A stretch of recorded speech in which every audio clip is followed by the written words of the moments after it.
Hi everyone, so today I'm just going to show you how to get very neat eyebrows, just very well groomed, just the eyebrows that I do every single day.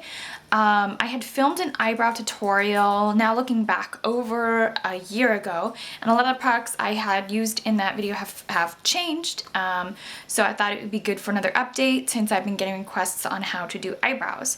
It's simple, it's basic, there's a few fundamentals thrown in. I'm going to try not to make this video like too long or too scientific. So yeah, I hope you enjoy the tutorial, and thanks for watching. Alright, so to get started, sorry if I look painfully awful to you, I have like an extra light on me and I'm gonna get started on the eyebrows. There's nothing on my face right now, and the reason being is because I'm gonna take the Urban Decay Urban Brow Precision Tip brow tint, and this is in blonde. And because this is a tinting marker, you want your skin to be completely free of everything and be completely dry. So I've already cleansed my skin for the day, and what I'm going to do is go over the eyebrow hairs with the tinting pencil. And it's very light. It doesn't leave a lot of color on the skin. It's just meant to lightly tint. So if you're somebody who finds eyebrow pencils to be too creamy or too harsh, this might be a good product. I find that the brow pencils move, even waterproof ones. I like the Tarte one a lot, but even that moves on me a little bit. So I really like this tinting marker. So I'm basically filling in my brows, and it's just barely lightly coating them. I have naturally thin brows already, so I can't really grow in much in the way of hair to begin with. But what I'm going to be doing is just stenciling it in where I would like them to be. I'm kind of making them a little bit closer because they're pretty wide set. Kind of almost lining them up with my nose a little bit. Not too literally lining up with my nose because I think that looks a little bit fake and harsh. Just kind of giving myself a little bit more eyebrow hair. Now for my eyebrows, I like them to look a little bit natural, but still very pulled together. So I don't like to over tweeze and pluck, especially because I tend to get them way too thin. If I do, they're already way too thin. So now I'm going to be taking the, this is the Salma Hayek Shape and Define Brow Kit, and this is in medium blonde. I know I'm not blonde, but blonde brow powders are way dark enough for somebody with my complexion. So I take the blonde.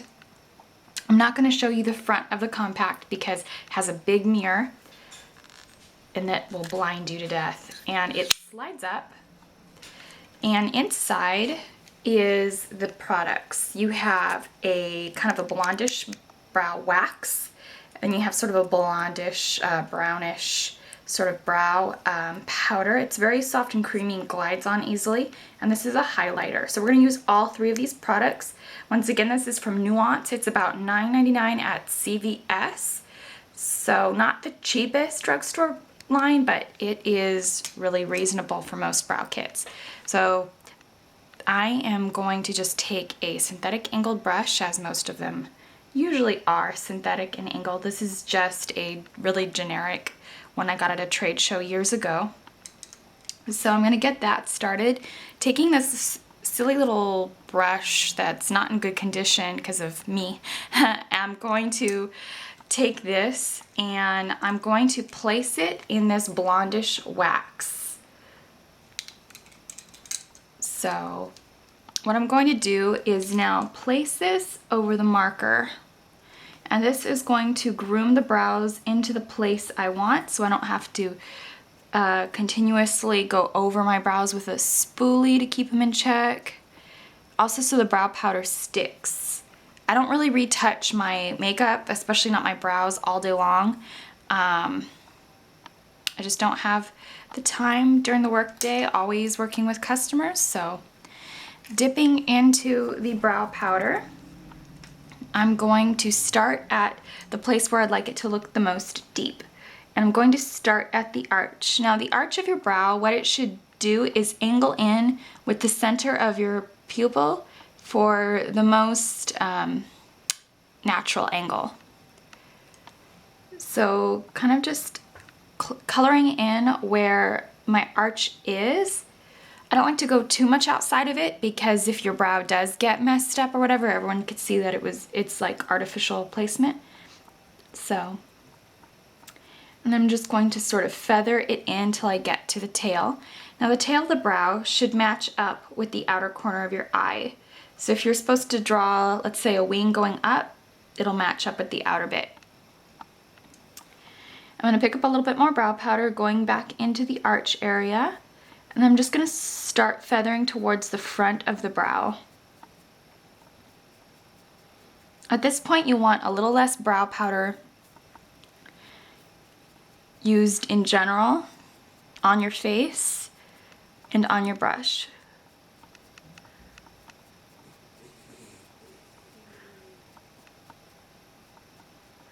And just kind of smooth it in, leaving it more sparse as you go inwards. Every time I have too much on my brush, I go to the arch and then take the excess and kind of smooth it in, and it should just naturally kind of fade in. This is how I keep them kind of neat and polished yet somewhat natural.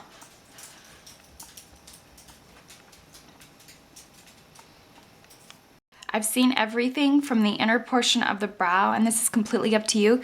Some people like it to be aligned with their real eye. That would require obviously taking off about 1/4 inch of my brow. Some people like it so it's completely angled in with the nose. I feel that's a little too much brow for my face, but it's all personal preference. The height of the brow, the thickness, the width is really completely up to you and what you feel is aesthetically pleasing to your face. I feel going too heavy almost just makes me feel like I have too much brow, at least for my face, since my brows aren't naturally thick to begin with.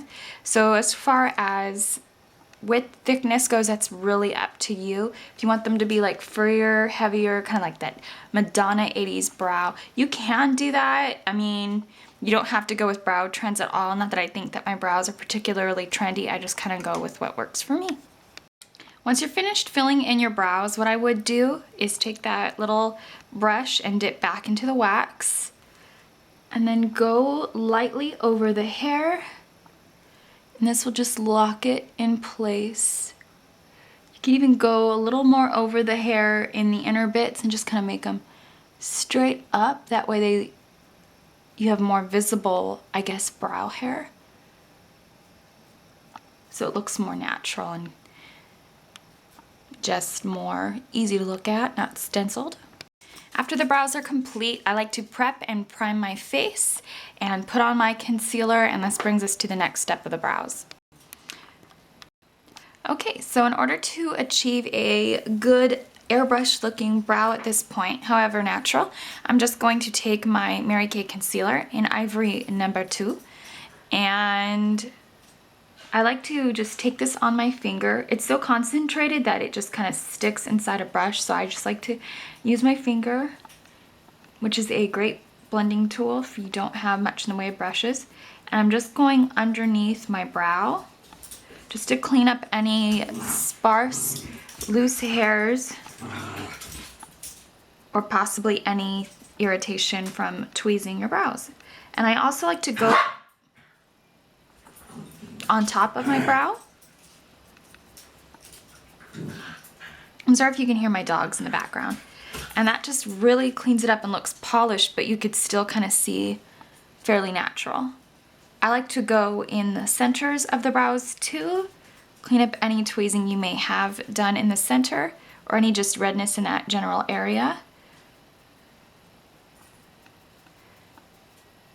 And I think this makes a pretty perfect brow, whatever your shape is. I really recommend concealing around them. This also sort of brightens up the arch and almost makes your eyebrows look heightened, appearing as though you have more lid space. So this might even give you, I guess, more justification to applying bigger, brighter eyeshadows if that's what you want to do. So I hope that you enjoyed this eyebrow tutorial. If you don't agree with me on how to do your eyebrows, that's fine. This is just how I do them, and I hope you enjoy the tutorial.